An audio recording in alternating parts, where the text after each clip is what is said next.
In 2008, we were told our economy was hours away from a world financial meltdown. But thanks to our leaders' fearless actions, we avoided catastrophe. Now that it's roughly 8 years later, how are we looking? Have we fixed the root causes of the financial meltdown? Maybe repaired some of the damage?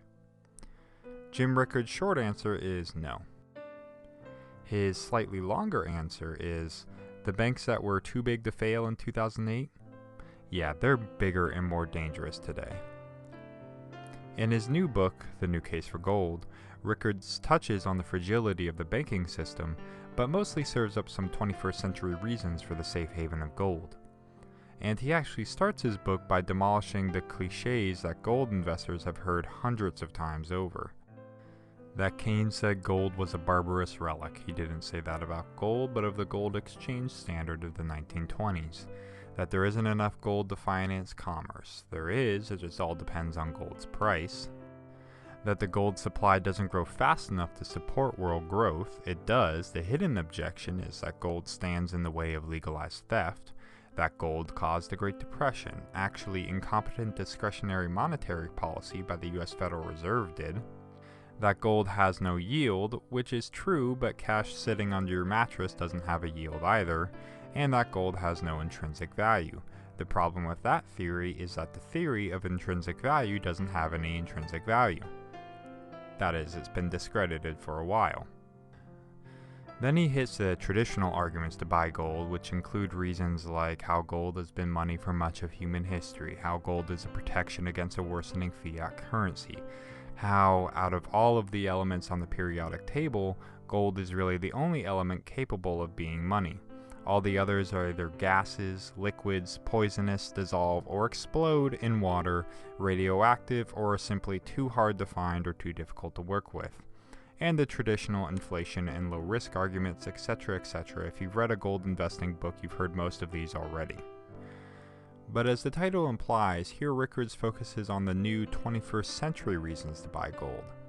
And as someone who works with technology every day, I found these reasons to be quite fascinating.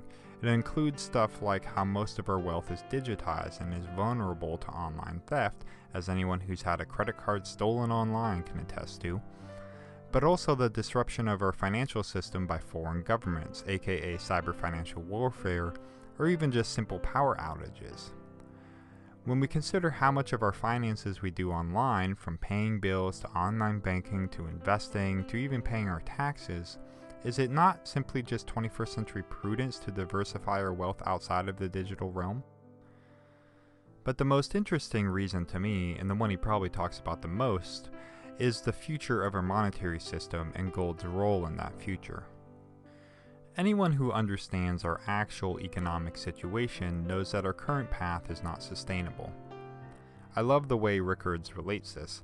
He asks us to imagine a steep mountain.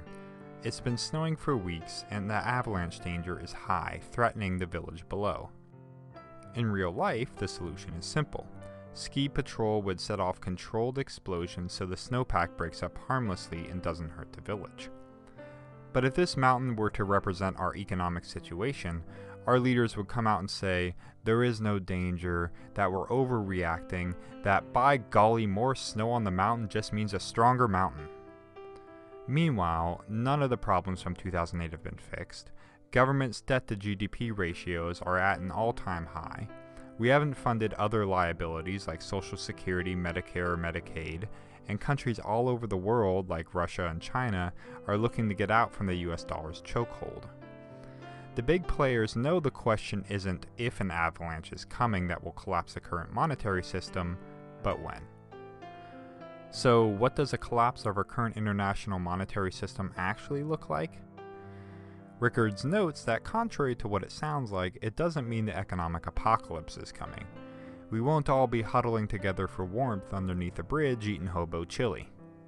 And in fact, the international monetary system has actually collapsed 3 times in the 20th century, during the outbreak of World War I, World War II, and when Nixon closed the gold window in 1971. Rather, what it will mean is that all the major financial and trading powers will get together at some secluded high-end resort to figure out how the new international monetary system will operate, since the old system is no longer viable. So how does gold figure into this picture?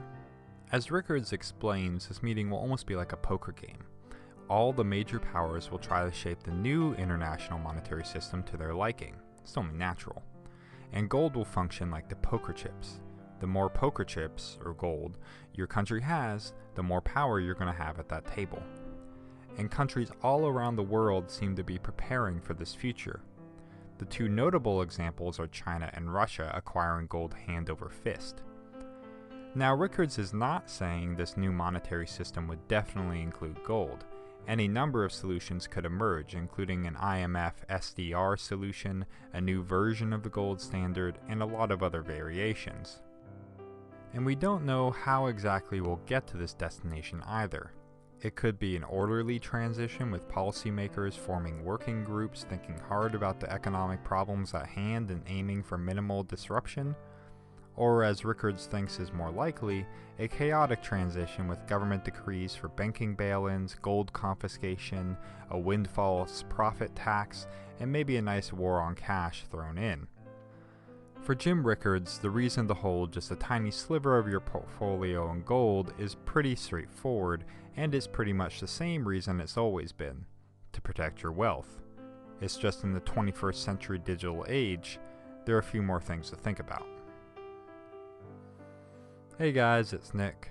I've read a lot of books on gold investing, and Jim Rickards' book, The New Case for Gold, was refreshing. It's nice that he focuses on the digital age reasons to buy gold rather than trotting out the same old tired arguments. One of my favorite sections of the book was actually when he introduced complexity theory to help explain the economy in a very understandable way. That was that avalanche example above. Anyway, if you use my Amazon affiliate link below to buy the book, or to buy anything else on Amazon, I get a little kickback, which enables me to make more awesome videos for you guys.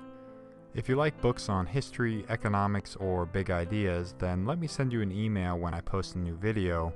You can sign up on my website, thenickright.com/email, or by subscribing to my YouTube channel. See you guys.